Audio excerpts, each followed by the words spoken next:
Is that always how it's going to be? Do you think that people are going to be looking at you and it's always the fat comic? You know, this is a good question because if you have a hit record, the audience always wants you to play that hit.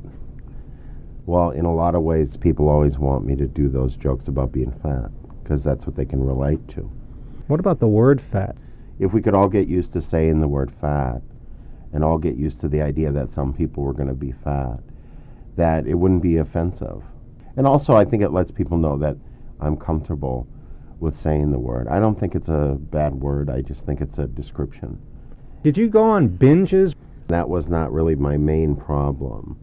I think what I did is a more continuous eating. And I think that the hours I ate, the predominant hours I ate were from 6 p.m. until I went to bed. Why was that? Why was it at that hour of the day? I think because of my dad's drinking, would always start around then. The tension about when he was going to arrive home, when, he was going to wake us out of a sleep, when we were going to eat after the big, showdown that alcoholics have every night when they get home. Those kinds of things, I think, produced that kind of behavior. It's really difficult if you grow up without any self-esteem to regain that and to find a life.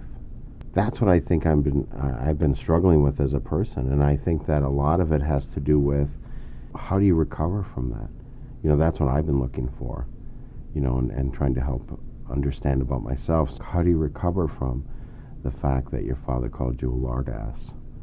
When the person who is supposedly supposed to take care of you dismantles that self-esteem or smashes it even. How do you reconstruct it? How did it go from point A to point B there? Well, I think what happens is that, I realized that I had to forgive my father in order to get to the forgiveness part of myself. And I think whenever there were a lot of great things about my dad, he was a very funny guy. And, when a person's an alcoholic, you have a tendency to focus on that one thing.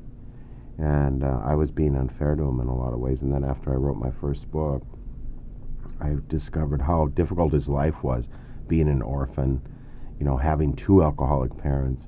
In his eyes, he'd done a much better job as a parent than his parents had done with him. How do you treat people that come up to you and put you on a pedestal then? Is that, are you trying to educate them, or do you have to play the game and No, I'm trying to be completely honest with people when they come up to me and not mean or insulting. But, somebody says Mr. Anderson, I try to always say Louie so that people understand, that I'm a human being also. And if people kind of grab at you and pull at you, I do say, hey, I am a human being. It is difficult. It's tiring because, people don't want to have that image. They want to put you in that position.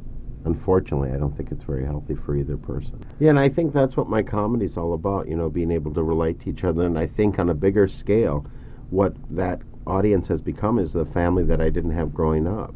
And I think that there's a very wonderful experience when it happens like that. That's kind of my family out there.